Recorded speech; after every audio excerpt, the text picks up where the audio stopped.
everything concerning drone operation for hobbyist pilots as well as commercial pilots is about to change. The FAA has not given me any kind of reason to believe that they will handle this matter with any kind of balance. Basically, the way I see it, the FAA has given us a few years before this whole thing rolls out, because there's a lot that needs to be worked on and tweaked, and they intend to overhaul the entire existing system. Now, the standard system sounds great. You can go flying beyond line of sight, but guess what?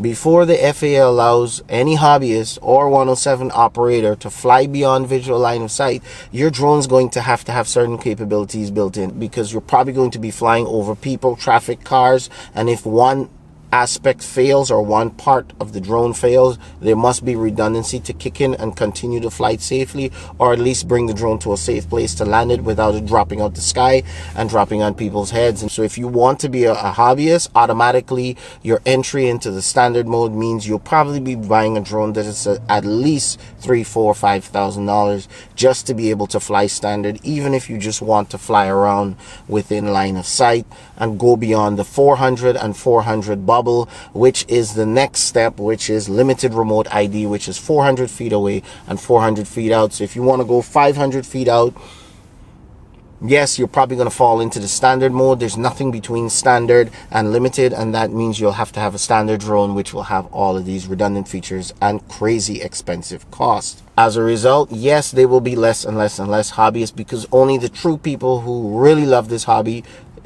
are going to go out and spend that much. Now, the limited identification is just crap. Like, are you kidding me? 400 feet by 400 feet. Last, you will be quarantined. Yes, you will be quarantined to an hate to say that word, but that's what it sounds like. You'll be quarantined to an FAA zone, fly in those handful of places, and then once everything goes standard, hopefully the FAA can wipe those places out. Let's talk about fault. Whose fault is this? Starting with us, hobbyists. We never formulated a group.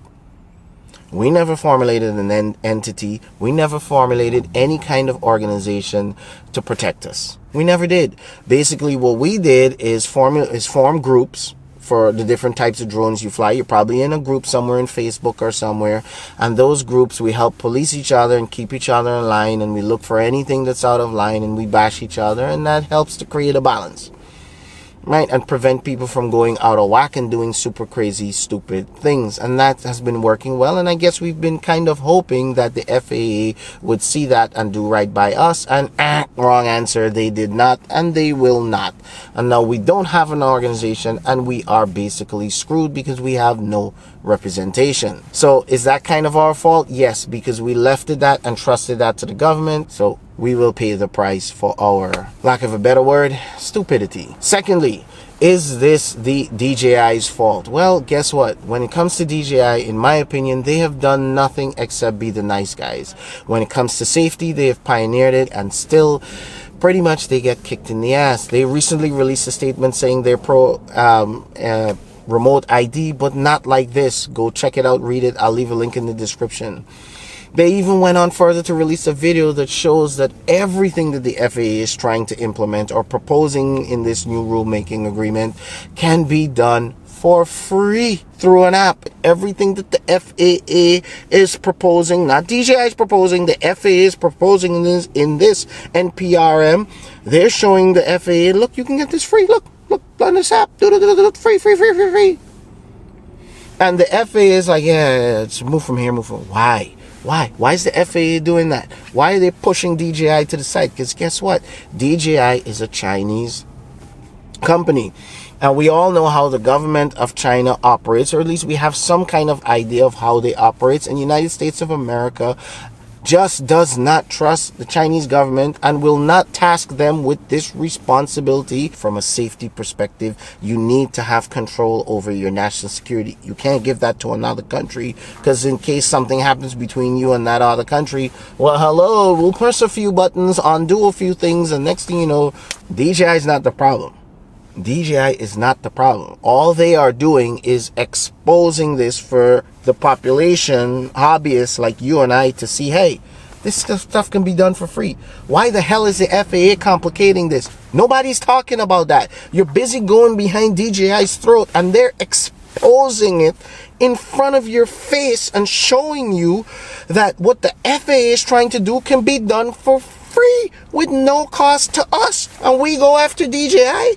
We should be saying thank you, because they're investing time and money paying their tech people to develop this stuff. We don't see that. We go after their throats because we're worried about privacy. I've got news for you. When you want convenience, you give up privacy. That's automatic. Now, you might give it up to one entity, and if they default, well, then there your privacy goes. Now, I get it. Who's controlling this information? We know we're going to have to give up information because we're going to have to coexist, but who's going to have this information? Simple solution. Ever tried flying into a DJI authorization zone? Authorization zone reached. Authorization zone reached. I got blocked out. I am full stick forward. Look, full stick forward, and this drone will not go. It will not go into an authorization zone no matter what you do. No, you get blocked. It will stop you right there. Wherever you want the commercial traffic to go, picture like your central air system in your home. The air's coming through these vents. Yes, give them virtual vents. Put it in red. Virtual vents. They can fly through these. Make it like superhighways. So if one of us who are flying the DJI drones even get within a certain vicinity, we're blocked. We can never hit them. Build it into the maps. It's as simple as that. Hello, technology 2020. And have your phone check to make sure you have the most current maps before you take off, because the most current maps are going to have where's going to be a highway for these commercial drones to pass. Once those maps are updated into your software and your DJI drone or Autel drone, you're allowed to take off. And if you come close to one of these highways where the commercial drones are going to be flying their route, it'll stop you. Maybe you can go up, maybe you can go around, maybe you can go below, depending on where the section of the highway is. But just secure them and allow them to go in the highways. They can go right behind each other just like cars, 5 seconds apart, doing their deliveries along their highway, along their route. Let them have the dual IMU, the dual compass, the dual everything, because they're the ones who will be flying over cars and people and all that to get the deliveries done. Let them have that. Let us continue to grow and develop the way we are. If anyone's going to be doing bad, they're going to be buying black market stuff. They're going to be putting together these nefarious drones and strapping whatever they want to do and going after. None of the walls are going to help. None of the, oh, my drone won't be able to take off is going to help, because they're not using parts that are bound to this system. They'll be able to take off and fly wherever they want to do whatever harm they want. You're going to need special technology for that. You're going to need special technology to block them from getting close to the super highways for the commercial drones, because they have pieces in their drones that's not bound to this technology. All you're doing is regulating the consumers. You're not regulating, you're not stopping the nefarious people. So I don't get how national security this helps. Now, this is where things get technical with the FPV guys, because technically they have stuff that's not bound to these kind of systems. They are going to find themselves in a kind of a pickle, because how do you identify an FPV guy from a nefarious guy when they're all using these unregulated parts and equipment? That's going to be a challenge, and I get that. But when it comes to us, the DJI guys and the Autel guys, that's a simple fix. Technology makes things simpler. Technology makes things easier. Technology makes things more efficient. I feel like we're going back in time. I feel like we're being taxed now. What is it? You're trying to satisfy your 5G friends? And I'm pissed, so I'm throwing stuff out there now. Is that what it is? Because if you think other countries are going to look at this and say, oh, this is the way to go, they're going to be look at this and be like, what the hell is this? This shit looks more complicated than the freaking, I don't know. We don't want this shit. Let's come up with our own system. People are going to start developing their own system that's simple, where everyone can coexist. And that's the system that will thrive. What you're doing, FAA, is proposing something that will definitely kill the hobby.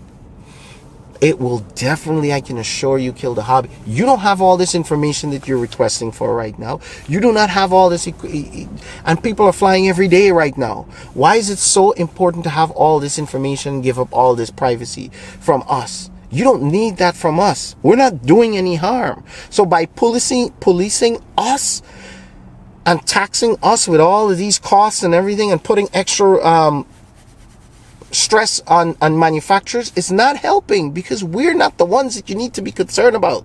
We're out there flying every day now, and there's no concern.